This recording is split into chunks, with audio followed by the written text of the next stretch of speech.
Howdy! This video I'm going to showcase a new commander deck I built, an Aristocrats Landfall the Ring Tempts deck built around Smeagol helpful guide. Before I get into it though, if you enjoyed the video, consider leaving a like and subscribing, and feel free to put any other deck ideas you would like to see me put together in the comments below. Now, wasting no time, I present to you Smeagol deck. I don't know, I didn't think of a name for it. Smeagol, Helpful Guide, is a legendary creature that costs 1 black green. It's a 4/2 and reads, at the beginning of your end step, if a creature died under your control this turn, the ring tempts you. It also says, whenever the ring tempts you, reveal cards from the top of target opponent's library until you reveal a land card. Put the card on the battlefield tapped under your control and put the rest into their graveyard. That's a lot of words, but here's a simplified version. Every turn, provided one of your creatures died, we get to steal a land from an opponent's deck. There are a few different synergies you can build around this deck, and the first one I'll go into is the most obvious. Aristocrats, which is a fancy term for sacrificing your stuff for value. All sacrifice decks need 3 things. The first is cards that allow us to sacrifice our creatures, the second is creatures to sacrifice, and the third is cards that give us extra value from sacrificing our stuff. Smeagol's in the third category, so we will almost always have at least one card giving us extra value. And I say extra because all of the cards in this deck that sacrifice creatures do so as a cost for an ability, so you're getting value from the card that sacrifices our creatures as well.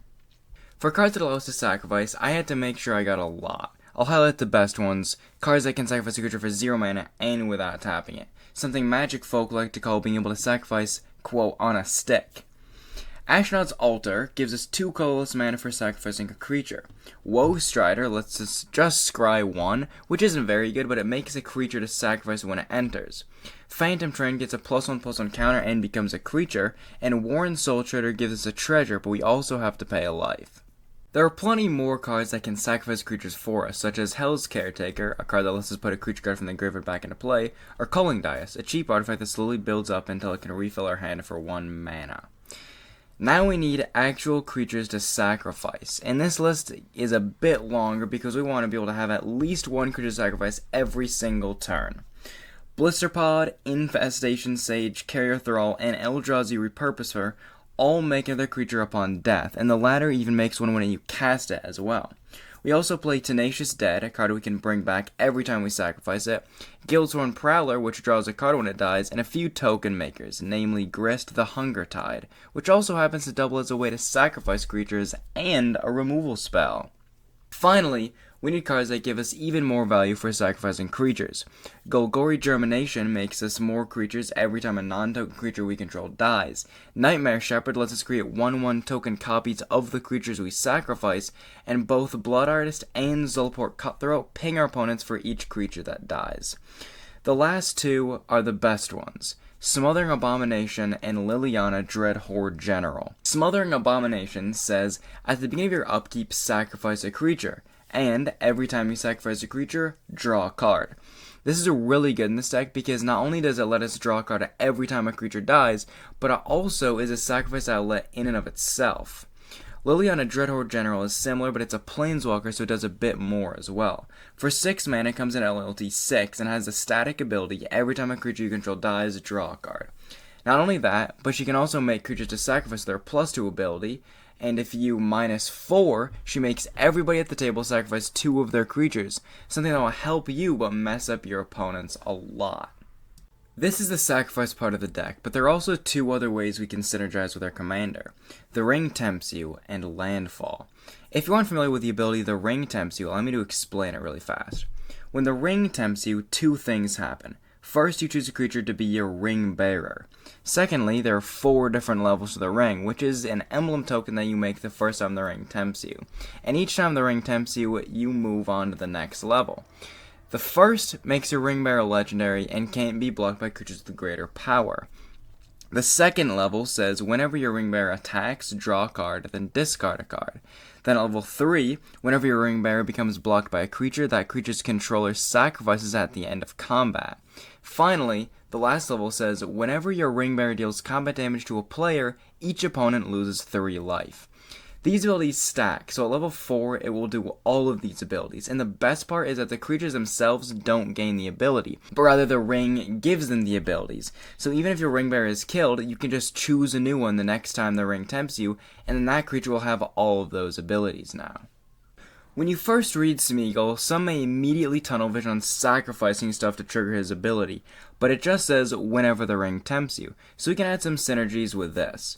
First of all, let's add Smeagol. It's a 3-mana 1/2 Wraith Knight creature with Death Touch. When it enters the battlefield, the ring tempts you, and whenever the ring tempts you, put a +1/+1 encounter on each Wraith you control. Its last ability says a deck can have up to 9 cards named Smeagol in it, so naturally I'm going to play all 9 of them. We also have Golem Patient Plotter, a 2-mana 3/1 that says whenever Golem leaves the battlefield, the ring tempts you. And the activated ability, pay a black mana and sacrifice a creature to return Golem from your graveyard to your hand. Probably the best ring tempts card in the deck, though, is an enchantment named Call of the Ring. It costs 2 mana, and it says at the beginning of your upkeep, the ring tempts you. And whenever you choose a creature to be a ring bearer, you may pay 2 life. If you do, draw a card. This allows us to have a guaranteed Smeagol trigger every single turn, as well as some insane card draw, so this card is going to be really powerful in this deck. We also play a card called Dunedain Rangers, which has a landfall. If you don't have a ring bearer, the ring tempts you, which I will gloss over for the moment, but I will circle back to this card in a minute. Next up, let's add some landfall to this deck, because whenever the ring tempts us, Smeagol puts a land into play for us, thus giving a landfall trigger. We'll add Lotus Cobra, which gives us 1 mana of any color, and my best friend in the whole world, Scoot Swarm. Scoot Swarm is a 3-mana 1/1 with landfall. Whenever a land enters the battlefield, make a 1/1 insect token. But if you have 6 or more lands, you instead make a copy of Scoot Swarm. This card gets out of hand so fast and is absolutely hilarious to use, so of course I had to put it in this deck. A few other cards that I put in the deck are Chocobo Racetrack, Use Social Engineering, and Greensleeve's Marrow Sorcerer, all of which make a creature every time a land enters the battlefield under our control. Finally, there's one thing left to go over, and that is the infinite combo.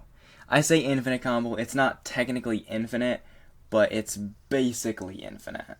Remember Dunedain Rangers, the card I mentioned a minute ago? Sure you do. Well, it is part of a 4-card infinite combo. The other card is our commander, Smeagol, but the other 2 cards can be several different ones. Let me run you through it.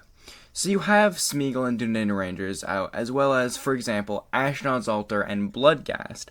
Bloodghast is a card that costs 2 black mana and has only 1 ability that matters.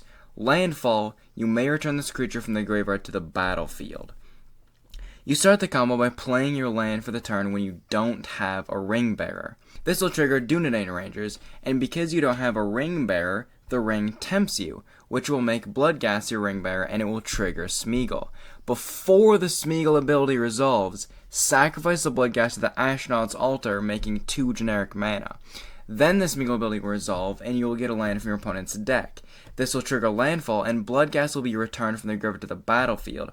And then Rangers will trigger again, but your ring bearer died and came back, so he's not your ring bearer anymore, and so this will loop the whole thing. This can also be done if you have any of the cards that make a creature per landfall trigger. Say you have Use Social Engineering instead of Bloodghast. When you play the first land, both the Ranger's ability and the Engineering ability will go on the stack, and because of how the rules work in Magic, if 2 or more abilities you control are put on the stack at the exact same time, you can choose which order they happen in. So, you make Use Social Engineering trigger first, making the creature token, and then you make the token that ring bearer. And again, before the Smeagol ability resolves, sacrifice a token that is the ring bearer. This makes it so when the land enters the battle from Smeagol's ability resolving, the Rangers will trigger since you have no ring bearer, and the Use Social Engineering will trigger making a creature, and the whole thing loops. Besides Smeagol and Dunedain Rangers, you need 2 different cards, either Bloodghast or a card that makes a creature whenever a land enters the battlefield, and a card that has the ability to sacrifice a creature on a stick, which if you remember means it costs no mana and you don't have to tap it either. So that means that all of these cards can be part of the combo. For the creature making part, Bloodghast, Use Social Engineering, Scoot Swarm, Greensleeve's Marrow Sorcerer, and Chocobo Racetrack. For the sacrifice ability, Ashnod's Altar, Phantom Train, Woe Strider, Viscera Seer, Bloodfloor Connoisseur, and Carrion Feeder. This is most of the deck, but there is one more thing that I want to address. With Smeagol's ability, you're filling up your opponent's graveyards, so what if you play against a deck that wants their graveyard full? We play Ghost Vacuum and Douthie Voidwalker. We also run with a Deathray Shaman and a land called Bajuka Bog. All of these cards can exile cards from your opponent's graveyard if you need to. And if you don't need to worry about their graveyards being huge, then perfect. That just means our Lord of Extinction can be even funnier. With that, that is the entirety of the deck. I hope you enjoyed this video as much as I enjoyed putting the deck together, and although I didn't have time to go through every single card in the deck, I will leave a link to the full deck list in the description of this video. So if you want to check that out, you can. Thank you so much for watching, and I will see you guys in my next upload. See ya.